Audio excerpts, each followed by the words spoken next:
Special. माँ दुर्गा जी की 9वीं शक्ति का नाम सिद्धिदात्री है। ये सभी प्रकार की सिद्धियों को देने वाली हैं।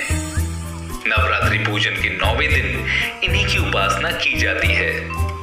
इस दिन शास्त्रीय विधि विधान और पूर्ण निष्ठा के साथ साधना करने वाले साधक को सभी सिद्धियां प्राप्त होती हैं, जो उस भक्त के लिए पाना संभव ना हो। ब्रह्मांड पर पूर्ण विजय प्राप्त करने का सामर्थ्य इनके भक्त में आ जाता है। नवदुर्गाओं में मां सिद्धिदात्री अंतिम है। कई घरों में आज ही मां सिद्धिदात्री की पूजा के साथ कन्याओं को जिमाया जाता है, यानी कंजक पूजा की जाती है। मां सिद्धिदात्री 4 भुजाओं वाली हैं। इनका वाहन सिंह है। ये कमल के पुष्प पर आसीन होती हैं।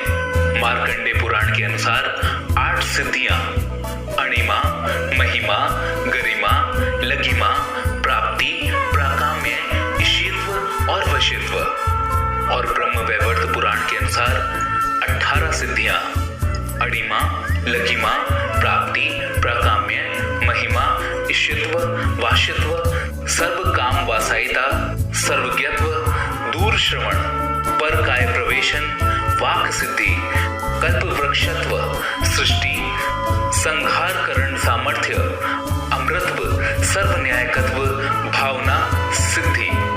ये 18 सिद्धियां मां सिद्धिदात्री भक्तों और साधकों को देने में समर्थ हैं। देवी पुराण के अनुसार भगवान शिव ने इन्हीं की कृपा से ही इन सिद्धियों को प्राप्त किया था।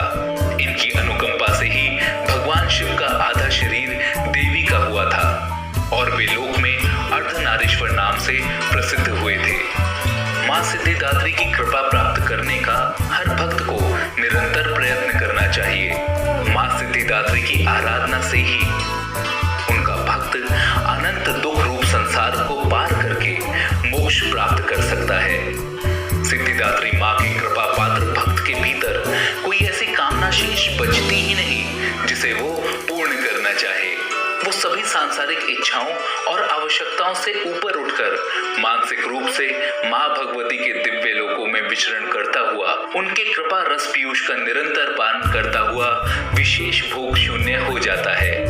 मां भगवती का परम सानिध्य ही उसका सर्वस्व हो जाता है। इस परम पद को पाने के बाद मां सिद्धिदात्री के भक्त को अन्य किसी भी वस्तु की आवश्यकता नहीं रह जाती।